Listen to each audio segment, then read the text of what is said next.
Overspending and poor long-term financial planning is definitely a threat to retirement, and we all know about this. But what if there is a bigger risk apart from these two, which we have no control over? Retirement is a phase in your life where you're supposed to sit and relax and not worry about money. But what if a hidden risk, something that most investors overlook, completely destroys your retirement corpus? Yes, there is a high possibility this may happen. You would be shattered to know that the retirement corpus that you were working towards didn't work out the way you had planned. So in today's video, we will talk about how you can address this risk and overcome the same. Imagine you planned and executed everything properly for your retirement. You made your monthly SIPs honestly without skipping a single month for years. You didn't overspend. You held back on your desire to buy that fancy car. You held back on your desire to go on that fancy, expensive international vacation. You lived within your means, executed financial prudence, and you did everything sensible within your capacity. But still, as you approach retirement, thanks to the volatility in market, your retirement corpus is now 50% lesser than what you had planned for. And this obviously makes you helpless.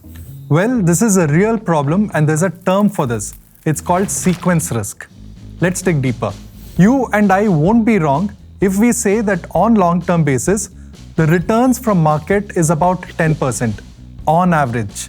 When I say long period, I mean 20 or 25 years. So assuming 10% as the market return in all your financial planning and calculations is a fair thing to do. In fact, some people consider 10% as a conservative number for market returns. But that's okay. In financial planning, it's always prudent to be conservative as opposed to be aggressive. Now here's the thing you need to pay attention to. The expectation is 10% on average over long periods of time. But in reality, the lifespan of an average investor may not be this long. At best, an average investor will save for maybe 10 or 15 years. Some even do for 20 years. Therefore, this 10% assumption leads to all sorts of misconceptions. For example, when I say market gives you a return of 10% on average, does that mean if you invest 100 rupees today, you will get back 110 next year? Not really. Look at this table here.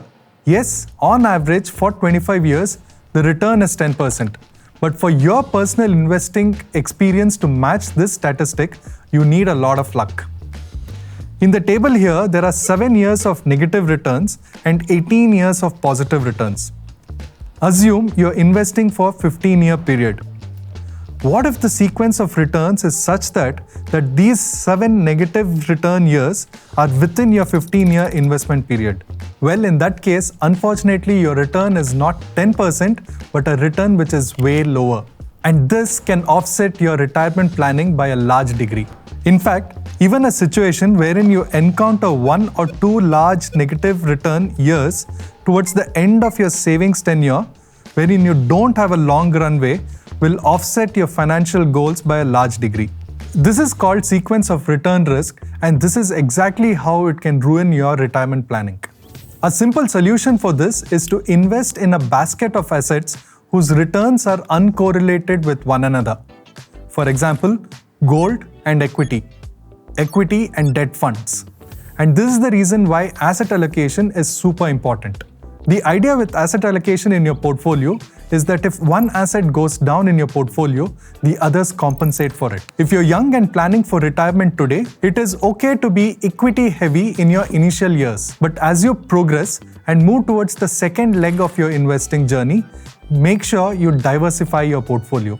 And do pay a lot of attention to asset allocation. And this is one of the smartest way to deal with sequence of return risk. I know some of you watching this may be nearing retirement and you may be experiencing a sequence risk. Well, unfortunately, the only way to deal with this is to ensure you stay in the workforce for a longer time and postpone your retirement. Alternatively, you will have to find ways to invest a much larger amount so that you can retire as planned. I hope you found this video helpful.